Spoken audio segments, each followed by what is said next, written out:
Continuando com a introdução ao nosso estudo, nós vamos procurar entender o que é a essência da oração.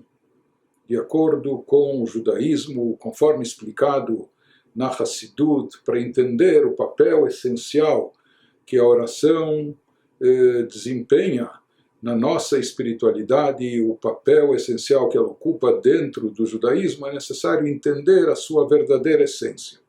E aqui nós temos que, em princípio, esclarecer algo. Existe o sentido literal da oração, rezar para Deus. E por que nós rezamos para Deus?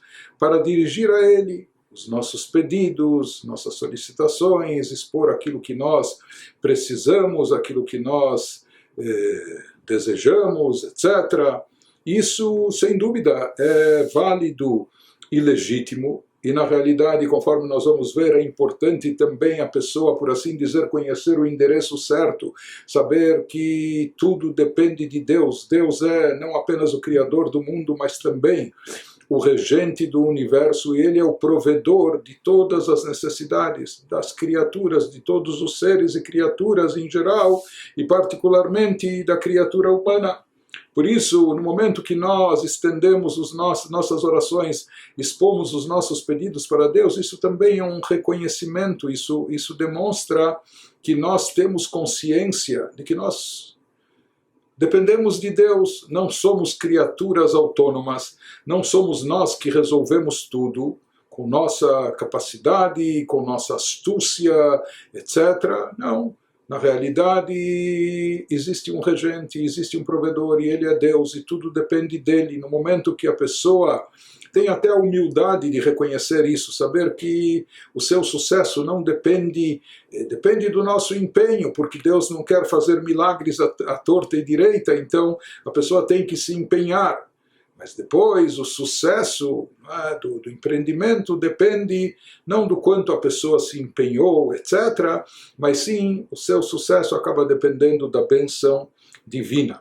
Então, até o fato da pessoa rezar para expor os seus pedidos para Deus, como nós falamos, isso é algo perfeitamente legítimo. E alguns dizem que nisso consiste a mitzvah da Torá de rezar. A pessoa demonstra que ela sabe que ela está nas mãos de Deus, que aquilo que ela precisa em termos de saúde, em termos de prosperidade, em termos de sucesso, bênçãos familiares, filhos, nachas, etc., que isso depende de Deus, e por isso, para a pessoa não se esquecer de quem manda aqui nesse mundo e quem determina as coisas, que em última instância, com todo o nosso esforço, com todo o nosso empenho, etc., mas no final das contas tudo depende de Deus, então a pessoa reza ao Criador e dirige os seus pedidos a Ele.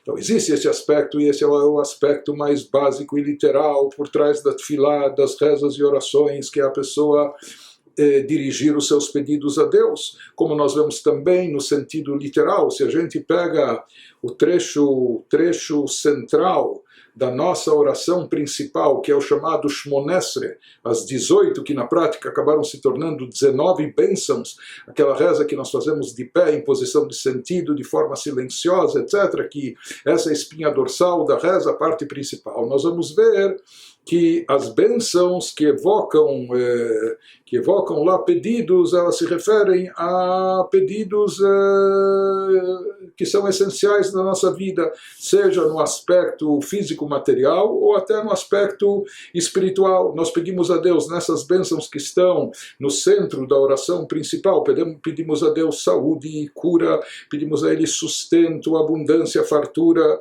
como também fazemos pedidos espirituais, pedimos a Ele que nos dote de sabedoria e discernimento para saber fazer as escolhas certas. Pedimos a Ele que aceite o nosso arrependimento, que permita que a gente faça tchuvá, que a gente retorne a Ele, que perdoe os nossos pecados, que nos traga a redenção e assim por diante. Apenas que, como os nossos sábios também explicam no Talmud, não é adequado a pessoa ser por demais interesseira, ou a pessoa chegar e já ir fazendo os seus pedidos. Conforme elabora os nossos sábios no Talmud, alguém que entra no palácio, e se ele já teve acesso ao rei, então ele tem uma audiência, ele não começa só expondo o que eu quero, o que eu preciso. Ele começa louvando e elogiando o rei. Ele começa expondo, não é, o que ele fala, olha, ele sabe do poder do rei, da sua bondade e do seu poder de dar e de doar, e etc, e assim por diante. Então ele começa elogiando e louvando, enaltecendo o rei, a sua sabedoria, a sua bondade, a sua misericórdia, o quanto ele gosta de dar e doar, independente de merecimento do outro lado, e assim por diante. Depois a pessoa faz os seus pedidos, ele não vai embora depois de ter feito os pedidos, sem antes fazer um agradecimento, agradecer ao rei que o atendeu, que ele foi recebido, ou até fazer um agradecimento prévio, demonstrando a sua certeza de que o rei vai considerar o seu pedido e vai atendê-lo, então ele já agradece de antemão. Então não seria educado e não seria conveniente a pessoa somente dizer, olha, o que eu quero, o que eu preciso, a pessoa pensar somente em si. Por isso as orações incluem, antes dos pedidos, nós temos uma bateria de salmos com louvores a Deus, etc., que nos falam sobre a atuação de Deus no mundo e com todas as criaturas, como ele é o regente, como ele é o provedor, e etc. E a magnífica atuação divina por trás do universo. Nós temos também trechos depois de louvor e de agradecimento, de reconhecimento a Deus. Intercalados nesses trechos nós temos também os pedidos, as solicitações que fazemos a Deus. Assim elaboram os nossos sábios no Talmud. De qualquer forma, se fala que a reza tem essa estrutura baseado no miolo, no ponto central, mas no final das contas o ponto central da reza está relacionado com os nossos pedidos, com as nossas necessidades, seja de ordem física ou de ordem espiritual. Mas de qualquer forma, o Talmud também enfatiza esse conceito que na hora da reza em especial, a pessoa ela se encontra diante de Deus como um servo diante do seu amo. Esse é o motivo também que na reza, no Shmonesra, nós ficamos como parados em posição de sentido, completamente anulados, ou nos curvamos, nos prostramos diante de Deus, etc. Então, isso, da mesma forma que uma pessoa vai se apresentar diante do rei, diante da majestade do imperador, e etc., então ele tem que se preparar e tem que estar consciente diante de quem ele se apresenta e se encontra e qual a sua postura a ser adotada, como ele deve se apresentar, e ele não deve se distrair, deve se concentrar, olha, não se esquecer diante de quem ele se encontra. Mas de qualquer forma, de acordo com toda essa explicação talmúdica, que é a parte mais revelada da Torá, etc., a essência da reza, o básico da reza estaria relacionado com as necessidades humanas, com os pedidos que a pessoa tem a fazer e dirigir, apenas que para ser talvez politicamente correto ou para ser educado, e etc. A pessoa também inclui antes dos pedidos louvores, elogios, depois dos pedidos a pessoa também tece agradecimentos, reconhecimentos, diz obrigado a Deus e assim por diante. Isso é válido, mas apenas no sentido básico e literal. Vem a Hassidut e nos explica que há uma dimensão muito mais profunda por trás da reza. E a Hassidut enfatiza essa dimensão, nos dizendo que a reza é o momento no qual a pessoa se conecta a Deus, a pessoa se liga a Deus, se unifica com Deus. Mais do que expor os seus pedidos e suas necessidades, a reza tem como objetivo esse vínculo e essa conexão com o Todo-Poderoso, com o Divino.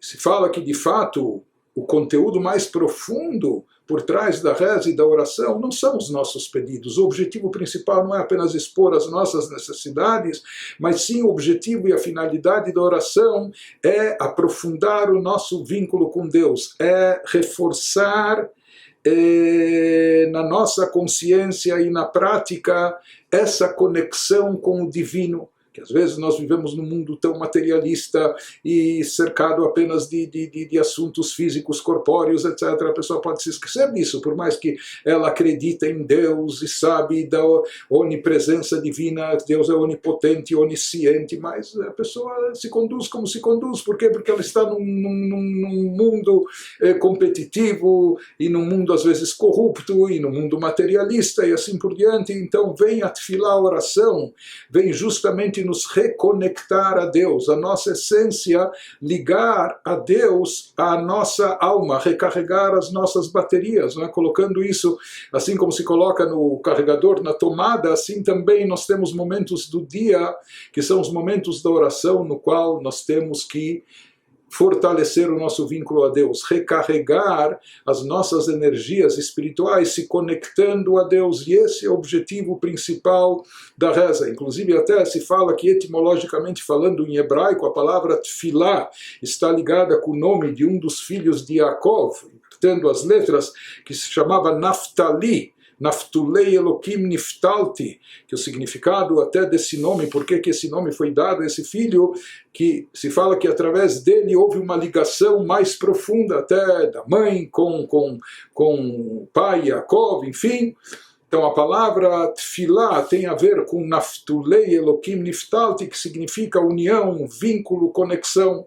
Isso também indica que esse serviço da oração, que nós falamos que a oração também é um serviço espiritual, um trabalho, consiste em que esse trabalho? Aqui nós já vamos revelando na essência dos ensinamentos racídicos, qual é a essência da tefilá, o trabalho nosso, o nosso esforço na tefilá deve ser voltado a esse aspecto de se vincular, de se conectar, de se ligar a Deus de forma mais profunda.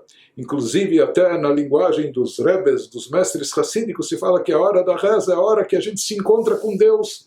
Sabe, você tem um encontro marcado para um diálogo, para uma conversa, e através do diálogo, da conversa, se unem as duas partes. Assim também se fala, assim diziam os nossos mestres racídicos, que a hora da reza é o momento da gente se encontrar com Deus, para conversar com Ele, dessa forma se vincular e se unificar com Ele. Então, qual o momento que nós vemos Deus, contemplamos divindade? Porque no mundo, no nosso dia a dia, durante o trabalho, os negócios, nós não estamos tão concentrados em coisas espirituais e abstratas, não é? Vamos ser realistas. Qual o momento que a gente se depara, se apresenta diante de Deus e pode visualizar com a nossa mente, contemplar divindade através da nossa meditação, sentir divindade? Isso é no momento da reza e da oração, e nisso consiste o nosso trabalho, nessa hora tão especial das nossas preces, das nossas rezas, e essa é a essência da reza, conforme explicado nos livros racídicos, nos livros místicos. Em outras palavras, o principal da reza não é apenas expor os nossos pedidos para Deus. O principal objetivo e finalidade da reza consiste em quê? Em aprofundar e consolidar a nossa ligação e o nosso vínculo com Deus. Isso também está enfatizado, mesmo antes dos livros místicos, na própria Halachá, em textos halachicos de legislação, quando eles transcrevem algo do Talmud. Os legisladores nos contam, se fala que assim agiam as pessoas piedosas, aquelas pessoas espiritualizadas, que eles procuravam se aprofundar e meditar e sentir aquilo que estavam dizendo, se concentrar na hora da reza. E isso era algo, uma experiência espiritual tão profunda, a ponto deles se desligarem do campo físico e material. Estavam aqui nesse mundo, mas se elevavam acima do campo corpóreo material, o leitgabrut, ruach hasichlit, e o que predominava naquela hora era mais o lado intelectual, espiritual, elevado, a ponto de que aquelas pessoas que conseguiam se concentrar adequadamente nas gerações anteriores, mais ainda, na hora da reza, chegavam próximo ao nível de profecia, de inspiração divina através das suas rezas.